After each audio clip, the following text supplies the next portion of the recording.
Je vais lire un article à voix haute. Vous aurez 30 minutes pour préparer une présentation de 5 à 7 minutes sur votre opinion concernant le sujet, de manière argumentée, et vous la défendrez si nécessaire. Voici l'article. L'obésité, un défi majeur pour la santé publique. Aujourd'hui, l'obésité est reconnue comme une épidémie mondiale, posant un défi de taille au système de santé publique. Le nombre de personnes en surpoids ou obèses ne cesse d'augmenter, entraînant des conséquences graves sur la santé. Selon les experts, cette progression est liée à la sédentarité et à la consommation excessive d'aliments ultra-transformés. Les risques pour la santé sont considérables. Diabète, maladies cardiovasculaires, cancer et une espérance de vie réduite. Face à l'ampleur du phénomène, certains estiment que la responsabilité première incombe à l'individu, mettant l'accent sur l'éducation à une alimentation équilibrée et à l'activité physique. Cependant, d'autres pensent qu'une intervention plus forte des pouvoirs publics est indispensable. Ils plaident pour des mesures réglementaires, comme la taxation des produits trop gras ou sucrés, et l'amélioration de l'accès à des aliments sains. Bonjour, aujourd'hui, je vais aborder un sujet d'une importance capitale pour nos sociétés, l'obésité, un défi majeur pour la santé publique. Ce thème me touche particulièrement car j'ai des proches qui souffrent d'obésité. Je suis conscient des difficultés qu'elles subissent et je sais qu'il y a de plus en plus de personnes qui souffrent des mêmes problèmes. L'obésité n'est plus un problème marginal. Elle est devenue une véritable épidémie mondiale, particulièrement dans les pays plus développés, avec des conséquences dévastatrices sur la santé individuelle et des coûts considérables pour la collectivité. Nous sommes confrontés à une question cruciale. Qui est responsable de cette augmentation alarmante de l'obésité? Est-ce principalement une question de responsabilité individuelle, où chacun doit faire des choix de vie sains, ou bien l'État doit-il intervenir plus fermement pour réguler notre environnement alimentaire et promouvoir de meilleures habitudes? C'est ce que je vais explorer avec vous au cours de cette présentation. L'article que je viens de lire met en lumière la complexité de ce phénomène. Il souligne que l'obésité est multifactorielle, liée à la sédentarité et à la consommation excessive d'aliments ultra-transformés. Mais elle est aussi liée à des facteurs socio-économiques et génétiques. Les risques pour la santé sont considérables: diabète, maladies cardiovasculaires, cancer et une espérance de vie réduite. Face à cette situation, deux grandes approches s'opposent. D'un côté, certains insistent sur la responsabilité individuelle, plaidant pour l'éducation et la promotion de choix de vie sains. De l'autre, d'autres appellent à une intervention plus forte des pouvoirs publics via des mesures réglementaires comme la taxation ou l'interdiction de publicité pour certains produits. Pour répondre à cette question, je vais tout d'abord analyser les arguments en faveur de la responsabilité individuelle. Ensuite, je me concentrerai sur la nécessité d'une intervention publique en m'appuyant notamment sur une étude scientifique récente. Enfin, je proposerai une approche équilibrée pour lutter efficacement contre l'obésité. Il est indéniable que les choix individuels jouent un rôle dans la prise de poids. Adopter une alimentation équilibrée et pratiquer une activité physique régulière sont des piliers fondamentaux de la bonne santé. On ne peut pas nier que chacun a une part de responsabilité dans ce qu'il mange et dans son niveau d'activité. Des campagnes de sensibilisation, des cours d'éducation physique à l'école et des informations nutritionnelles sur les emballages sont des exemples de mesures qui visent à responsabiliser l'individu et à lui donner les moyens de faire de meilleurs choix. L'idée est de permettre à chacun de devenir acteur de sa propre santé. Cependant, cette approche, bien que nécessaire, est-elle suffisante face à l'ampleur du problème? Je ne le crois pas. L'environnement dans lequel nous vivons est devenu profondément obésogène. Nous sommes constamment exposés à des publicités pour des produits malsains, des portions de plus en plus grandes et un accès facile à des aliments ultra transformés, souvent moins chers et plus pratiques. Dans ce contexte, la seule volonté individuelle peut s'avérer insuffisante. C'est là que l'intervention des pouvoirs publics devient, à mon sens, indispensable. Et une étude récente vient renforcer cette conviction. Je fais référence à l'article de recherche intitulé Energy Expenditure and Obesity Across the Economic Spectrum, mené par Amanda Magroski et al. Et publié le 14 juillet 2025. Cette étude, qui a examiné les dépenses énergétiques et l'obésité chez plus de 4000 adultes, dans 34 populations différentes à travers le monde, a remis en question une idée reçue. Les chercheurs ont montré que, contrairement à ce que l'on pourrait penser, les dépenses énergétiques quotidiennes sont en réalité plus élevées dans les populations économiquement développées, et que l'activité physique n'est pas nécessairement réduite dans ces populations industrialisées. Cela remet en cause l'hypothèse selon laquelle la diminution de l'activité physique serait le principal facteur contribuant à l'augmentation de l'obésité avec le développement économique. Au lieu de cela, l'étude de Magroski et ses collègues suggèrent que l'apport alimentaire joue un rôle beaucoup plus important que la dépense énergétique réduite dans la prévalence élevée de l'obésité associée au développement économique. Plus précisément, ils ont trouvé une corrélation significative entre le pourcentage d'aliments ultra-transformés dans le régime alimentaire et le pourcentage de graisse corporelle. Il est d'ailleurs important de noter que l'étude souligne que l'augmentation de l'obésité avec le développement économique est plus fidèlement capturée par des mesures du pourcentage de graisse corporelle que par l'indice de masse corporelle, IMC, car l'IMC peut être influencé par une plus grande masse musculaire dans les populations développées.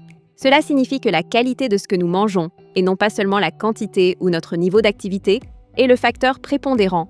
Ces résultats sont cruciaux, car ils déplacent le débat de la seule responsabilité individuelle vers la nécessité d'agir sur l'environnement alimentaire. Si les aliments ultra-transformés sont un facteur clé, alors les gouvernements ont un rôle à jouer pour réguler leur production, leur commercialisation et leur accessibilité. Des mesures comme la taxation des produits trop gras ou sucrés, l'interdiction de la publicité ciblant les enfants, l'amélioration de l'accès à des aliments frais et sains, et le soutien aux circuits courts sont des leviers puissants. Il s'agit de créer un environnement où le choix sain devient le choix facile. En conclusion, l'obésité est un problème complexe qui ne peut être résolu par une approche unique. Si la responsabilité individuelle est importante, elle ne peut être pleinement exercée que dans un environnement qui favorise la santé. L'étude de McGrosky et al. Nous montre clairement que l'alimentation, et en particulier la consommation d'aliments ultra-transformés, est le facteur déterminant. Il est donc impératif que les pouvoirs publics prennent des mesures fortes pour réguler notre environnement alimentaire. Néanmoins, une question demeure: comment trouver le juste équilibre entre la liberté individuelle de choisir et la nécessité d'une intervention étatique pour protéger la santé publique? Comment inciter sans contraindre de manière excessive? La réponse à ces questions sera essentielle pour inverser la courbe de l'obésité et construire des sociétés plus saines. J'ai fini ma présentation. Merci de votre attention. Si vous avez des questions, je suis prête à y répondre. Merci pour cette présentation. Vous avez habilement intégré les conclusions de l'étude que vous avez mentionnées pour appuyer votre argumentation sur le rôle prépondérant de l'alimentation. Cependant, si l'on se concentre sur l'apport alimentaire, ne risquons-nous pas de minimiser l'importance de l'activité physique, qui est pourtant reconnue pour ses nombreux bienfaits sur la santé? C'est une excellente question et je suis ravie que vous la posiez. Il est vrai que l'étude de McGrosky et al. Met en lumière le rôle prédominant de l'alimentation dans la crise de l'obésité, mais elle ne minimise en aucun cas l'importance de l'activité physique. Au contraire, les auteurs soulignent eux-mêmes que le rôle central de l'alimentation dans la crise mondiale de l'obésité ne signifie pas que les efforts visant à promouvoir l'activité physique doivent être minimisés.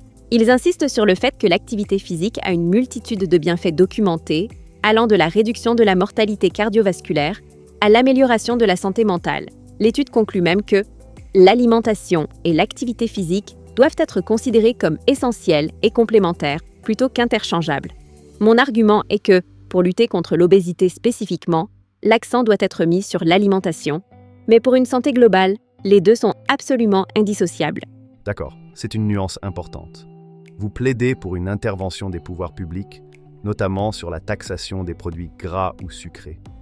Ne craignez-vous pas que de telles mesures puissent être perçues comme paternalistes et qu'elles affectent davantage les populations à faible revenu, pour qui ces produits sont souvent plus accessibles et moins chers? C'est une préoccupation légitime, et il est crucial d'y répondre avec nuance. L'objectif d'une taxation n'est pas de punir, mais d'inciter à des choix plus sains et de générer des revenus qui pourraient être réinvestis dans la promotion de la santé. Si ces taxes sont mises en place, elles doivent impérativement être accompagnées de mesures compensatoires pour les populations à faible revenu. Par exemple, des subventions pour les fruits et légumes frais, des programmes d'aide alimentaire axés sur des produits sains ou des initiatives pour rendre l'accès à l'activité physique plus abordable. L'idée n'est pas de créer une inégalité, mais de corriger une distorsion de marché où les produits malsains sont souvent les moins chers. L'étude de McGrosky et al. A d'ailleurs mis en évidence que le développement économique est associé à une plus grande prévalence de l'obésité, suggérant que l'environnement économique actuel ne favorise pas toujours les choix sains. Vous avez mentionné que l'étude suggère que le pourcentage de graisse corporelle est une mesure plus fiable de l'obésité que l'IMC dans le contexte du développement économique. Pourriez-vous expliquer pourquoi cela est pertinent pour les politiques de santé publique? Absolument. L'étude a montré que l'augmentation de l'IMC avec le développement économique était en grande partie due à une plus grande masse sans graisse, c'est-à-dire la masse musculaire et osseuse, dans les populations industrialisées. En d'autres termes, les personnes dans les pays développés sont souvent plus grandes et plus musclées, ce qui augmente leur IMC sans nécessairement indiquer un excès de graisse. En revanche, le pourcentage de graisse corporelle a constamment montré une augmentation avec le développement économique. Pour les politiques de santé publique, cela signifie que se fier uniquement à l'IMC pourrait sous-estimer ou mal évaluer le problème de l'obésité réelle, qui est lié à l'excès de graisse corporelle. Il est donc plus pertinent de développer des outils de dépistage et de suivi qui intègrent des mesures de la composition corporelle, ou du moins de sensibiliser les professionnels de santé à cette distinction pour mieux cibler les interventions et évaluer leur efficacité. Très intéressant. Si l'on considère que les aliments ultra-transformés jouent un rôle central, comme le suggère l'étude, comment les pouvoirs publics peuvent-ils concrètement lutter contre leur omniprésence et leur attractivité, sans tomber dans une interdiction totale qui serait difficilement applicable? C'est le défi majeur. L'interdiction totale est irréaliste. Par contre, plusieurs pistes peuvent être explorées. Premièrement, la réglementation de la publicité, en particulier celle ciblant les enfants, est essentielle. Il faut limiter l'exposition des jeunes à des messages qui promeuvent des produits malsains. Deuxièmement, l'étiquetage nutritionnel doit être clair et compréhensible pour tous, comme le Nutri-Score en France, pour aider les consommateurs à faire des choix éclairés. Troisièmement, des incitations à l'industrie agroalimentaire pour qu'elle reformule ses produits, en réduisant les teneurs en sucre, sel et graisses saturées. Enfin, il faut promouvoir activement l'accès à des alternatives saines, développer les circuits courts, soutenir les marchés locaux, rendre les fruits et légumes plus abordables et améliorer l'offre alimentaire dans les cantines scolaires et les entreprises. C'est une approche multifacette qui combine régulation, information et incitation. Vous avez insisté sur la nécessité d'une approche équilibrée. Pourriez-vous résumer, selon vous, les 3 actions principales et immédiates que les pouvoirs publics devraient mettre en œuvre pour inverser la tendance de l'obésité, en tenant compte de tout ce que nous avons dit? Absolument. Premièrement, je dirais qu'il est urgent de réguler l'environnement alimentaire en ciblant spécifiquement les aliments ultra-transformés par des mesures comme la taxation incitative, la restriction de la publicité et l'amélioration de l'étiquetage. Deuxièmement, il est crucial de renforcer l'éducation nutritionnelle dès le plus jeune âge, non seulement sur les principes d'une alimentation saine, mais aussi sur la compréhension des processus de fabrication des aliments et l'impact des UPF, en s'appuyant sur des données scientifiques comme celle de l'étude McGrosky et al. Enfin, troisièmement, il faut faciliter l'accès à des options saines et à l'activité physique pour tous, en développant des infrastructures sportives abordables et en subventionnant les produits frais, afin que le choix sain ne soit pas un privilège, mais une opportunité accessible à l'ensemble de la population. Merci beaucoup pour cette présentation très pertinente et pour la qualité de vos réponses. Votre analyse est très complète. Merci à vous. C'était un plaisir de discuter de ce sujet avec vous. Tu veux ton DELF? Je peux t'aider. Découvre comment dans la description de la vidéo.